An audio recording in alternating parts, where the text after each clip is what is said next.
at something. Like maybe a Dairy Queen at the height of summer or something like that.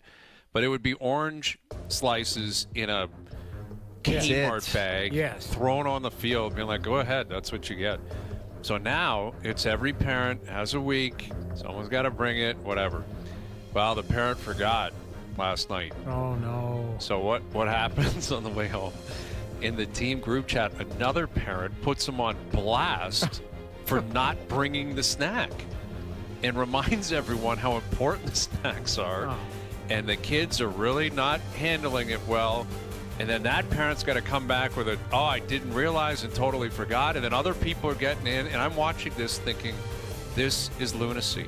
This is a 6-year-old soccer snack schedule group chat where now people are coming basically to blows verbally online. And how awkward is this going to be next week when we have to show up and play again? And people are going to connect and be like, sorry, was it you that was blasting me on the group chat? Well, the person who forgot it should come with like a 4-course steak meal. Like, just be a jackass about it. Show up with like a food truck.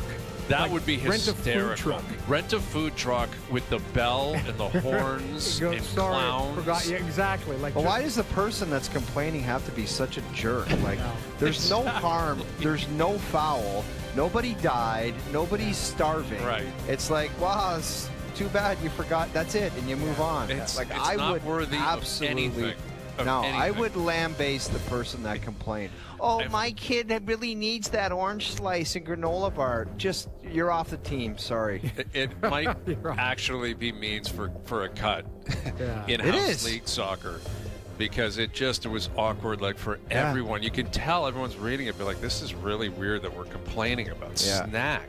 The guy could have pulled a move, though, a legendary move. Say, guys, I forgot, but meet me at the Dairy Queen around the corner on me. Whatever. Yeah, exactly. But for somebody to complain, they should be removed from the team, because if they're going to complain about that, there's more down the road. It just never ends. That's my concern. What's coming next? What's coming next? Because well, what are you talking about? You're bringing this to air. She's going to walk right up to you. I'm in huge trouble. Yeah, I'm getting scissor kicked the next time I walk. No, you're going to go in that group chat and be like, how dare you bring it up on national TV and live on YouTube. It's everywhere now, man. There's no it's at 5 o'clock too. Like, this is prime time, man. I didn't sneak this in at the end of the show. This is getting around. This is fine. But I couldn't believe it. And my wife and I were talking. We're like, I can't not believe what I'm witnessing here. These are adults losing it over a snack that was forgotten. There only should have been one thing. As soon as she wrote in to whatever the mild complaint or whatever, well, someone should have just wrote, get over it, end of story. Yeah, I know, but because that's the only thing to say. Just get over it and move on. Yeah. Because if you give it some air and some life, they just take it to the next level.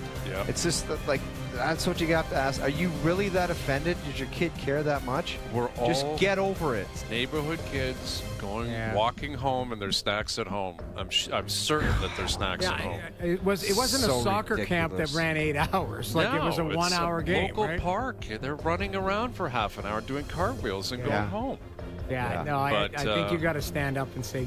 You got to tell the complainer to stuff it. One more comment. You need to relax now, because I'll drag you out here and you can do it. I'm not doing anything, but I'm going to bring it. You know when you ring back passive aggressive. Why don't you go in the group? Well, you want to hear some nightmare fuel? Go on the group chat and said, adding one more, and it's me. Jeff Put me O'Neill on says, stuff it. I found a trainer for the team. I'm adding him in. And it's you. And you just start. O-Dog added to the group chat. Yeah. Fire away, peeps. You want to complain about no oranges for your kid? Sorry. There's too many other problems in the world. Way too many. Way too many. It was a great night. Beautiful weather. Come on now. All right, Johnny's coming up here in a moment. I feel like we need to let him know that the O-Dog has basically got Darth Vader on us. Yeah, this is like, Anakin Skywalker at 4 o'clock, and now you're Darth Vader. Don't go in too deep. Bring him in here. I want to invite him into my world. See if he's in. Okay. Do we have Johnny on the line? Yeah. I believe we do. All right. Here's Mike Johnson, our TSN hockey analyst. Johnny, brace yourself. Brace yourself. Okay. Darth Vader wants to say something to you. Go ahead, Johnny. I've got a potential topic, and I want to see if you'll jump on board with a little secret society group that I'm creating, and it's called the Run It Back Group. Is there anything that I can tell you to make you join Team Run It Back, or are you completely done?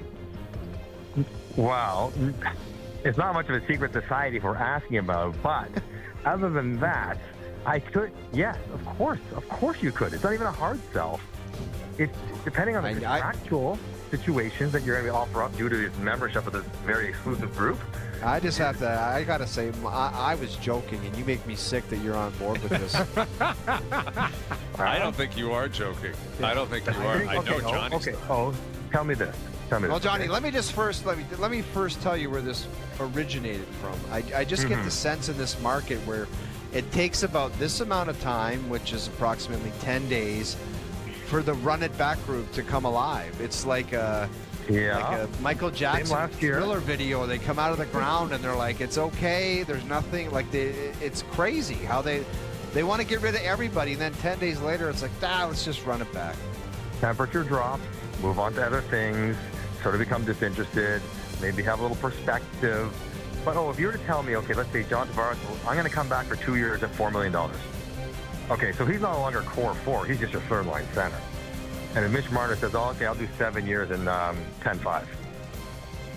Yeah, but Johnny, let me just interrupt with the Tavares. He's not taking less than. Hang on a second here. This has gone. This is stupid. This is the oranges chat.